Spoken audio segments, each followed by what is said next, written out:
Good morning, student. I am Gopi Kumar Srivastava from ISS Sudhamdi.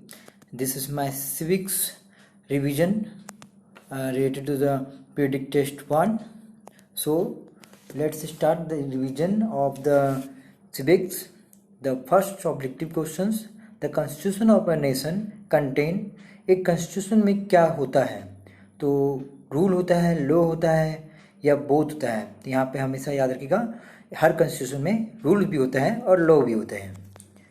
अगला question है हमारा, who have a role to play in the formation of the government under universal adult suffrage. तो यहाँ पे लिखा गया है कि कौन जो है यूनिवर्सल एडल्ट सफ्रेंज का रोल निभाता है. इसका मतलब क्या होता है मैं आपको बताना चाहता हूँ कि ये आपका गवर्नमेंट को फॉर्मेशन करने का काम करता है, बनाने का काम करता है. तो ये आपका पहला ऑप्शन हो जाएगा, ऑल एडल्ट इंडियंस. उसके बाद जो हमारा क्वेश्चन है वो है, what kinds of role citizen of India play in the electing representative. यहाँ पे ये बताया गया है कि आम नागरिकों का या हर तरह का जो नागरिक है, जो सिटीजन है, उनका रिप्रेजेंटेटिव को चुनने में कैसा रोल है. तो रिप्रेजेंटेटिव मतलब हो गया लीडर को चुनने में. तो हमारा जो रोल है वो डायरेक्ट रोल है. फिर है, what refers to the independent people in a democratic form of government. यहाँ पूछ रहा है कि आप इंडिपेंडेंट पीपल के बारे में क्या समझते हैं डेमोक्रेटिक फॉर्म ऑफ गवर्नमेंट.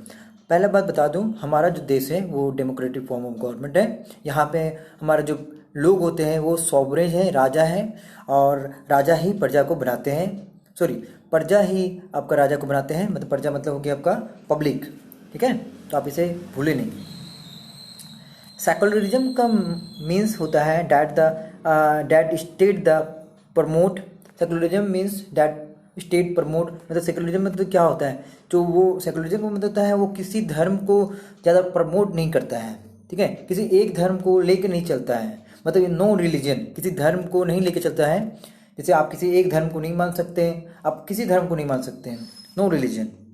अगला जो क्वेश्चन है, who was the first prime minister of free India. सभी जानते हैं कि हमारे जो आज़ाद इंडिया का जो प्राइम मिनिस्टर है वो जवाहरलाल नेहरू है. पहला ऑप्शन होगा. अगला जो क्वेश्चन है हमारा वो है, when constitution of India came into force. हमारा जो कॉन्स्टिट्यूशन ऑफ इंडिया है वो कब फोर्स में आया था. ठीक है, मतलब ये बताना चाहते हैं कि जो हमारा संविधान है वो कब फोर्स में आया था. तो इसका आंसर जो हो जाएगा वो 26 जनवरी 1950 हो जाएगा. उस समय जिसे हम लोग आपका यहाँ पे रिपब्लिक डे भी कहते हैं. ठीक ना, तो ये हमारा 26 जनवरी 1950 जो है आपका कॉन्स्टिट्यूशन ऑफ इंडिया का फोर्स हो गया था. मतलब यहाँ पर हमारा संविधान फोर्स हुआ था. Who was the father of Indian constitution. हमारा जो भारत का इंडियन कॉन्स्टिट्यूशन है उसका फादर कौन है. मतलब इसको जो हमारा कॉन्स्टिट्यूशन को बनाने में, जो ड्राफ्ट को बनाने में, जो तैयार करने में जो समय लगा या जो मेन रोल निभाया इंसान, वो है डॉक्टर B.R. अम्बेडकर जी. इन्होंने ही हमारे जो कॉन्स्टिट्यूशन है उसको बनाने में बहुत बड़ा योगदान दिया है. इनके बिना हमारा जो कॉन्स्टिट्यूशन है वो अधूरा हो जाता है. चैप्टर 2 में आते हैं. पहला चैप्टर जो हमारा हो गया, why we need a parliament. Next chapter is understanding secularism. इस चैप्टर से रिलेटेड भी हमारे पास बहुत सारा ऑब्जेक्टिव है, तो रिवीजन के लिए बड़ी इंपॉर्टेंट होगा. Where do Christian go for prayer. हमें ये समझना पड़ेगा. तो क्रिश्चियन कहाँ जाते हैं प्रेयर के लिए, तो वो हमेशा चर्च जाते हैं. ये सभी जानते हैं, है ना.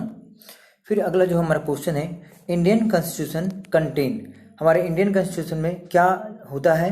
तो देखा जाए तो हमारा इंडियन कॉन्स्टिट्यूशन जो है वो फंडामेंटल राइट को कंटेन करता है, डिस्क्रिमिनेशन को कंटेन करता है, अनइक्वली को कंटेन करता है, या ऑल ऑफ दिस. तो इसका आंसर जो हो जाएगा वो हो जाएगा आपका फंडामेंटल राइट. मतलब हमारा जो इंडियन कॉन्स्टिट्यूशन है उसमें हमारा फंडामेंटल राइट लिखा रहता है कि हमें क्या अधिकार है, क्या करना चाहिए और क्या नहीं करना चाहिए. What could be the tiny अत्याचार. इसका मतलब हो गया रिजल्ट इन. टाइनी से क्या होगा. टाइनी मतलब कि अत्याचार अगर लोगों पे होता है तो उससे क्या होगा. ठीक है, तो यहाँ पे लिखा है कोर्सन हो गया, किसी के साथ जबरदस्ती करना. ठीक है, और या फिर डिस्क्रिमिनेशन हो सकता है. तो इसका आंसर जो है बोथ A और C होगा. ठीक है, फिर लिखा है which is the sect of journalism. इसमें से जो जैनिज्म है, जो धर्म है, जो सेक्ट ऑफ जैनिज्म है, वो किस धर्म को मानते हैं? तो वो दिगंबर धर्म को मानते हैं, आप यहाँ पे याद रखें। फिर अगला जो है हमारा टॉपिक है वो what is celebrated on 2 October of every year. 2 अक्टूबर को हमेशा क्या मनाया जाता है? तो वो है गांधी जयंती। ठीक है, हम लोग सभी जानते हैं कि गांधी जयंती 2 अक्टूबर मनाया जाता है। फिर हमारा जो थर्ड क्वेश्चन है, चैप्टर है, वो है why do we need a parliament. और पहला जो चैप्टर था हमारा वो था इंडियन कॉन्स्टिट्यूशन। ठीक है, तो आप यहाँ याद रखें इंडियन कॉन्स्टिट्यूशन है।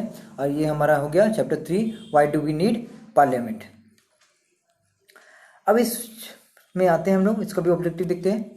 Representative to the parliament are chosen by, जो रिप्रेजेंटेटिव होता है हमारे पार्लियामेंट में उसको कौन मतलब चुनते हैं? तो उसको पीपल चुनते हैं, हम लोग चुनते हैं, हम ही लोग लीडर को बनाते हैं। तो हमेशा ये याद रखें कि हमारे द्वारा ही लीडर बनाया जाता है। डेमोक्रेटिक इंडिया है हमारा। हाउ मेनी सीट वेयर वोन by the BJP in the Lok Sabha election 2014।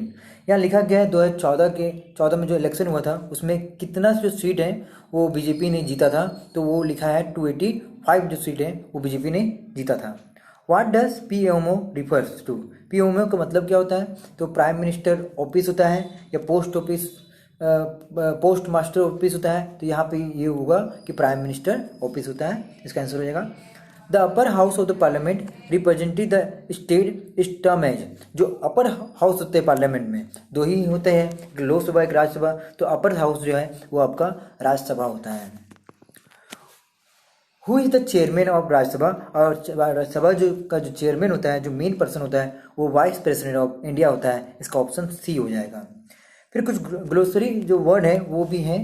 ठीक है, तो देखा जाए ये मैंने कुछ इंपॉर्टेंट 3 चैप्टर से रिलेटेड बातें किया है, जिसमें पहला हमारा इंडियन कॉन्स्टिट्यूशन है ना। और ये मैंने ज्योग्राफी से रिलेटेड भी एक वीडियो पहले ही प्रोवाइड कर चुका हूँ। तो हमारा ज्योग्राफी खत्म हो चुका है और हमारे पास जो अब क्वेश्चन है, ये पहला चैप्टर हमारा इंडियन कॉन्स्टिट्यूशन हो गया, सेकेंड हो गया अंडरस्टैंडिंग सेक्युलरिज्म हो गया, तीसरा why do we need parliament हो गया। तो इन चीज़ों का ये आपका देखा जाए तो ये सिर्फ रिवीजन है। ये आपका जो टेस्ट होगा उससे रिलेटेड कुछ ही इंपॉर्टेंट क्वेश्चन है, पर आपका बहुत सारा जो क्वेश्चन है आपको बिना बुक पढ़े काम नहीं होगा। आप सारा रीडिंग करें, क्योंकि बहुत सारा ऐसा क्वेश्चन है जिसे इंटरनली बुक के द्वारा ही मैं पूछने वाला हूँ प्रीडिक्ट टेस्ट में। तो ये भी जो वीडियो है हमारा वो भी बहुत इंपॉर्टेंट है रिवीजन के पॉइंट पे, ये भी बिल्कुल आ सकता है। बट आपको यहाँ पे दोनों तरीके तैयारी करना है। आपको बुक का रीडिंग भी बिल्कुल अच्छे तरीक़ा से करना है, आपको बुक के समझ होना चाहिए, आपको हर चैप्टर का नॉलेज होना चाहिए, तभी आप अच्छी तरीक़ा से टेस्ट दे सकोगे।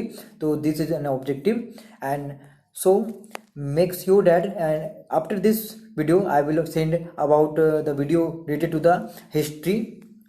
So thank you and make sure these are very important for the predict test. Thank you.